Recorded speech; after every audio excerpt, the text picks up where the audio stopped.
हाँ जी, क्वेश्चन क्या अपना, ये एक ब्लॉक है मास m का, जो कि as shown in the figure, जैसा चित्र में दिखाया गया है उस हिसाब से के बल नियतांक की 3 स्प्रिंगों से जुड़ा हुआ है, राइट।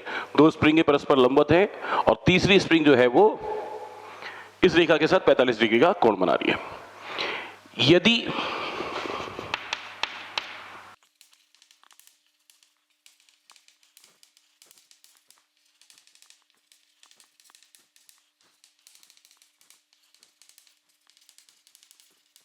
ये क्वेश्चन है जी, क्या कि इस ब्लॉक को अगर अल्प विस्थापित करके छोड़ दिया जाए, ठीक है, तो इस ब्लॉक के आवर्तकाल के, इस ब्लॉक की सरल आवर्त गति का आवर्तकाल ज्ञात करना है, राइट। चलो जी, ये ब्लॉक अभी ये माध्य स्थिति है, मैंने इस ब्लॉक को यहां ले आया,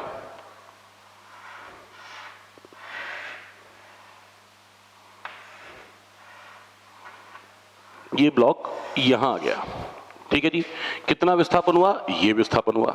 बोली बात सही है क्या, या इसको दोबारा से बात करते हैं, थोड़ी सी कोई खास बात नहीं, सही था, पहले भी सब कुछ सही था। अभी क्या, ये यहां से लेकर यहां तक का ये जो विस्थापन हुआ है, इस विस्थापन को मैं कितना कह रहा हूं, x, ठीक है जी। ब्लॉक को इस स्प्रिंग की तरफ विस्थापित किया, तो इस स्प्रिंग ने तो सीधे ही एक बल kx आरोपित कर दिया, स्प्रिंग संपीड़ित हो गई, स्प्रिंग का बल नियतांक k है, तो इसने कितना बल लगाया, kx, राइट। अब जरा इस वाली स्प्रिंग के बारे में सोचो, ये यहां पे और ये वाली स्प्रिंग ये यहां पे, तो ये स्प्रिंग भी प्रसारित हुई है, ये स्प्रिंग भी प्रसारित हुई है, बात ठीक है।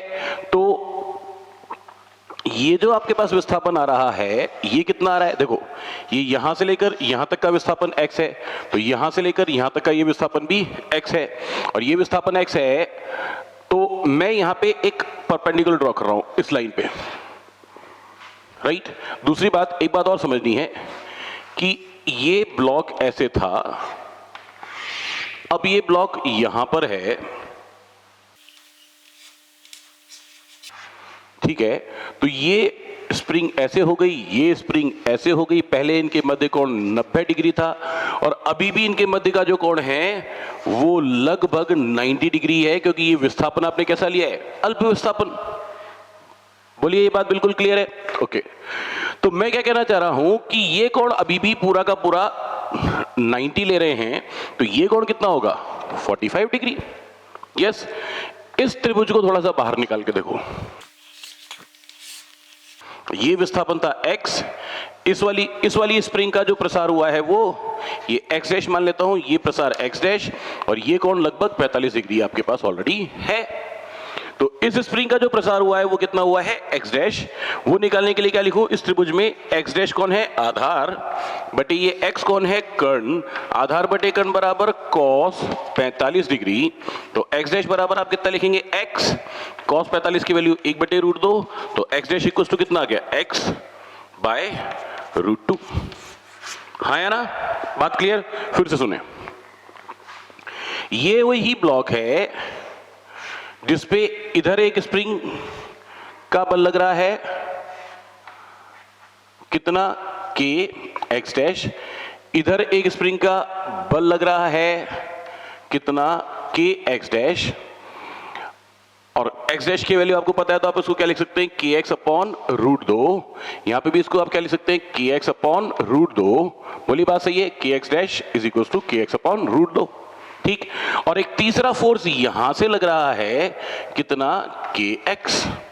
ये 3 बल लग रहे हैं, राइट। तो हमें क्या निकालना है, परिणामी प्रत्यानयन बल। इस बल को आप बोलें F1, इस बल को आप बोलें F2, और इस बल को मैं बोलता हूं F3, राइट। इन दोनों के मध्य का कोण कैसा है, थीटा लगभग 90 डिग्री के बराबर है। तो F1 और F2 एक दूसरे से परस्पर लंबवत हैं, इसलिए इनका परिणामी बल क्या हो जाएगा, वापस से ब्लॉक बना रहा हूं, इस ब्लॉक पर एक बल तो इस तरफ आ जाएगा, √2 F1, या आप कह सकते हैं √2 इंटू kx बाय √2, यानी कि ये किसकी बात आ गई, 1 और 2, F1 और F2 का परिणामी। तो आपके पास F1 और F2 का परिणामी यानी कि F12 की वैल्यू कितनी आ गई kx, और एक तीसरा बल भी इसी दिशा में कौन सा F3 बराबर भी kx। ये F3 और F12 दोनों क्या हैं, एक ही दिशा में, तो परिणामी बल आपके पास कितना हो जाएगा। अच्छा, यहां पे आपने इधर तो अभिलंब डाल ही लिया था, इसी तरह से यहां पे अगर आप बात करते ये भी तो विस्थापन x ही है, राइट। और आपको इस स्प्रिंग का प्रसार निकालना तो यहां पे भी क्या डालना पड़ेगा, लंब डालना पड़ेगा। ये x है तो ये वापस से वही क्या हो जाएगा, ये आपने यहां से लंब डाला तो ये कितना हो जाएगा, वही x डैश, और x डैश की वैल्यू ये भी कितनी होगी, x/√2।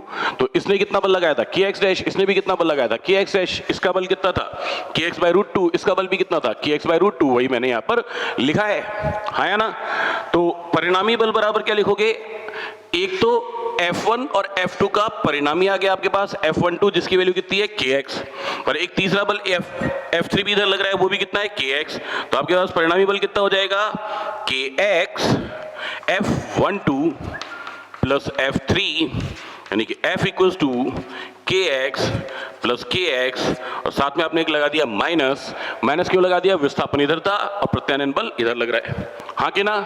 तो क्या करेंगे अपन, परिणामी प्रत्यानयन बल कितना हो गया, परिणामी प्रत्यानयन बल बराबर माइनस का 2kx, इसको इक्वेट किया आपने, इसको कंपेयर किया किससे, minus k equivalent into x से, तो आपके पास k इक्विवेलेंट की जो वैल्यू आई वो कितनी आ गई 2k, बस यही चाहिए था।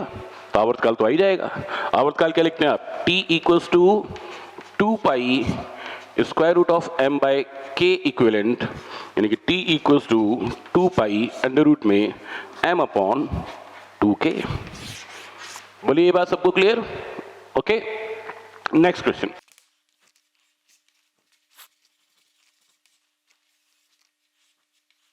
दो ब्लॉक्स हैं, एक स्मॉल m एक कैपिटल M, दोनों एक स्प्रिंग K से जुड़े हुए हैं। मैंने क्या किया, इन दोनों ब्लॉक्स को कंप्रेस किया,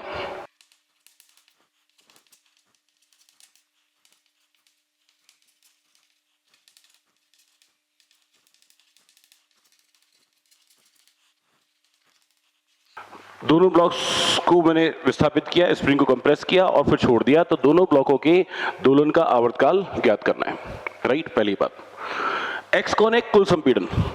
इस वाले ब्लॉक को जो संपीड़ित किया गया वो कितना किया गया, मान लेता हूं x1, राइट। और इस वाले ब्लॉक को जो संपीड़ित किया गया, विस्थापित किया गया, वो कितना किया गया, इस ब्लॉक को विस्थापन दिया गया x2, है ना। तो मैं क्या कह रहा हूं कि इस वाले का विस्थापन सिर्फ x2 है, इस वाले का विस्थापन सिर्फ x1 है। तो इसके सरलावर्त गति की गति को ज्ञात करने के लिए या इसके प्रत्यानयन बल की का मान ज्ञात करने के लिए किसके रूप में ज्ञात करना पड़ेगा, x1 के रूप में। और इसका खुद का विस्थापन सिर्फ x2 है। तो इसके दोलन के आवर्तकाल ज्ञात करने के लिए जो प्रत्यानयन बल ज्ञात किया जाएगा वो सिर्फ x2 के रूप में ज्ञात किया जाएगा। बोलो ये बात समझ में आई कि नहीं आई, वापस से सुनो। स्प्रिंग का संपीड़न कितना है, x। तो पहले बात करते हैं स्मॉल m की।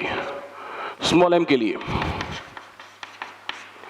प्रत्यानयन बल कितना लग रहा है, पहले तो ये सोचो, प्रत्यानयन बल। जब स्प्रिंग का संपीड़न x है तो स्प्रिंग इस वाले पे भी kx बल लगाएगी और इस वाले पे भी kx बल लगाएगी, दोनों पे कितना बल लगेगा, kx। तो प्रत्यानयन बल तो आपके पास कितना आना है, माइनस kx, राइट। पर हमें पहले ब्लॉक स्मॉल m के लिए बल का मान किसके रूप में निकालना है, इसके विस्थापन x1 के रूप में। और दूसरे ब्लॉक कैपिटल M के लिए ब्लॉक इस बल का मान किसके रूप में निकालना है, इसके विस्थापन x2 के रूप में। ये बात सबको क्लियर है, राइट। अब दूसरी बात करते हैं, सेंटर ऑफ मास में हमने पढ़ा था, देखो थोड़ा सा बात समझो, दोनों ब्लॉक्स को विस्थापित किया, अभी मैंने पकड़ा हुआ है, छोड़ा नहीं है। इस समय पर दोनों ब्लॉक्स स्थिर हैं, रेस्ट पर हैं, और अब मैं इसको छोड़ रहा हूं। छोड़ दूंगा तो उस पूरे निकाय पे बाह्य बल कितना होगा, शून्य। बाह्य बल शून्य होगा तो परिणामी त्वरण कितना होगा निकाय का, शून्य। तो निकाय के द्रव्यमान केंद्र का त्वरण कितना होगा, शून्य। जब मैंने पकड़ा हुआ था तब द्रव्यमान केंद्र क्या था, स्थिर था, त्वरण है नहीं, तो द्रव्यमान केंद्र अंत तक क्या रहेगा, स्थिर।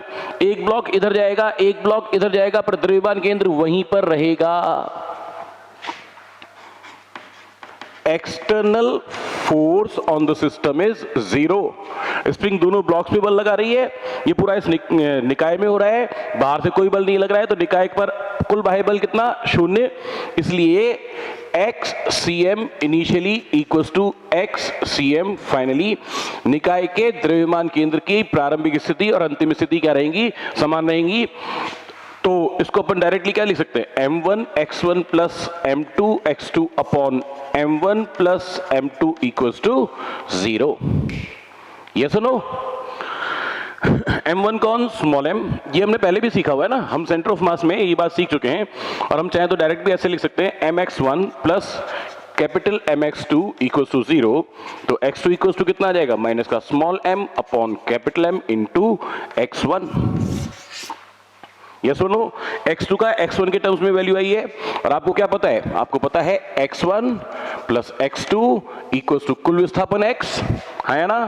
तो आप x1 को x1 ही लिखेंगे और x2 का मान x1 के रूप में लिखेंगे, सिर्फ परिमाण लिखेंगे, क्योंकि x1 का मैग्नीट्यूड प्लस x2 का मैग्नीट्यूड इक्वल्स टू x है। तो आप क्या लिख रहे हैं? Small m upon capital M into x1 equals to x। x1 को कॉमन लिया, 1 plus small m upon capital M equals to x। तो x की वैल्यू आपके पास x1 के टर्म्स में आ गई क्या? यस। तो आप प्रत्यानयन बल को क्या लिखने वाले हैं? F इक्वल्स टू माइनस का k, x की वैल्यू किसके टर्म्स में? x1 के टर्म्स में। क्या लिख रहे हैं? यहाँ पे इसको एलसीएम लेके पूरा लिख दे। एलसीएम लिया तो नीचे आएगा कैपिटल M, ऊपर आएगा capital M plus small m into x1। तो फोर्स फॉर फर्स्ट को क्या लिख रहा हूं? Minus k small m plus capital M upon capital M into x1, and that is equals to f1 equals to k1 x1। Yes और no? ये k1 क्या होना गया? k1 x1 का जो यहाँ पे गुणक है, ये किसके इक्वल है? k1 के इक्वल। k1 कौन है? सिर्फ फर्स्ट ब्लॉक के लिए प्रत्यानयन बल नियतांक। तो आपके पास आ गया फर्स्ट ब्लॉक के लिए k1 equals to k into small m plus capital M upon capital M। तो इसका आवर्तकाल क्या निकालोगे? t equals to t1 equals to 2 pi under root में, किसके लिए कर रहे हो आप ये सारी कहानी? स्मॉल m के लिए। Small m upon k1। तो t1 इक्वल्स टू आप लिखेंगे 2 पाई अंडर रूट में स्मॉल m। k1 की वैल्यू लिखो जी, ये रही k small m plus capital M upon capital M। Capital M ऊपर चला जाएगा तो आवर्तकाल आ गया 2 pi small m into capital M upon k times of small m plus capital M। Is that okay? Number 1। Number 2, अब आपको किसके लिए बात करनी है? कैपिटल M के लिए। ठीक है, तो जब कैपिटल M के लिए बात करेंगे, कैपिटल M के लिए प्रत्यानयन बल को अभी भी वही लिखा जाएगा। कितना लिखा जाएगा? माइनस का kx, क्योंकि स्प्रिंग दोनों ब्लॉक्स में समान बल kx लगा रही है, क्योंकि स्प्रिंग का संपीड़न कितना है? x है, राइट? ओके। हाँ, तो अब इस x का मान किसके रूप में लिखना है? कैपिटल M के विस्थापन के रूप में। कैपिटल M का विस्थापन कितना है? x2। तो आप यहां पे क्या लिखेंगे?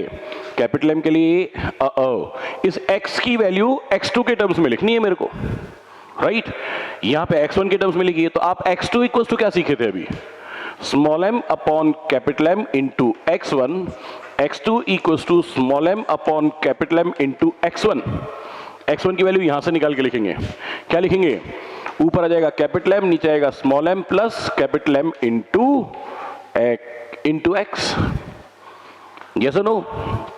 बस बात खत्म हो गई। यस, तो यहां से x की वैल्यू निकालनी है आपको। कैपिटल M से कैपिटल M कैंसिल हो गया, इन सबको उधर ले जाओ। तो x इक्वल्स टू आपके पास आने वाला है small m upon capital M upon small m into x2। आप ये मत कहना कि सर माइनस कहां गया। आप चाहो तो यहां पे माइनस लगा लो, पर अंत में जाके अब आपको माइनस की कोई बात करनी नहीं, क्योंकि माइनस तो सिर्फ ब्लॉक कौन सा प्लस में जा रहा है और कौन सा माइनस में जा रहा है, तीसरी बात हो रही है, राइट? यहां पे x का परिमाण लिखो, F2 दूसरे वाले ब्लॉक के लिए प्रत्यानयन बल F2 इक्वल्स टू माइनस का k, x की value small m plus capital M upon small m into x2। Yes, इसको आपने कंपेयर किया f2 equals to minus k2 into x2 से, तो इससे k2 की वैल्यू आपके पास आ गई कितनी, k into small m plus capital M upon small m, right.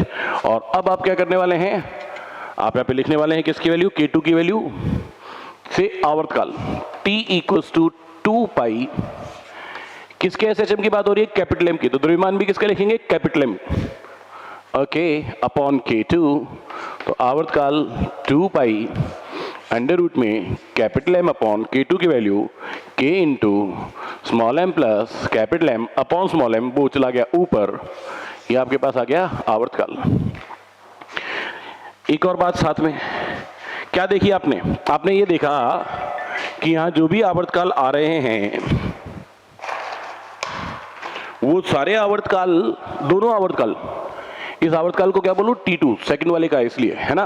क्या देखा, T1 equals to T2 equals to 2 pi under root में small m capital M upon k times of small m plus capital M। तो पहली बात, दोनों blocks को विस्थापित करके स्प्रिंग जब स्थिर अवस्था में थी, पूरा निकाय स्थिर अवस्था में था, तब छोड़ दिया, तो दोनों एक साथ माध्य से तक जाएंगे, दोनों एक साथ चरम तक जाएंगे, फिर वापस माध्य तक आएंगे, फिर ऋणात्मक चरम तक आएंगे, यानी कि दोनों साथ साथ क्या करेंगे, दोलन करेंगे, क्योंकि दोनों के दोलन का आवर्तकाल समान है। आयाम अलग अलग हो सकते हैं, दोनों के विस्थापन अलग अलग हो सकते हैं, पर आवर्तकाल समान रहेगा। दूसरी बात, small m into capital M upon small m plus capital M equals to mu लिखा जा सकता है, और इसको आप क्या बोलते हैं, इसको बोलते हैं समानीत द्रव्यमान। याद आया क्या, सेंटर ऑफ मास में पढ़ा था, सेंटर ऑफ मास में रोटेशन में समानीत द्रव्यमान, हाँ या ना। तो समानीत द्रव्यमान को और आप क्या कहते हैं, रिड्यूस्ड मास, रिड्यूस्ड मास, राइट। क्या, तो ये रिड्यूस्ड मास के रूप में अगर लिखना चाहे small m capital M upon small m plus capital M, तो आपके पास आवर्तकाल T1 equals to T2 equals to 2 pi under root में म्यू अपॉन k के टर्म्स में लिख सकते हो। ये याद रखना आसान है, इसलिए ये बता दिया, हाँ या ना, ओके।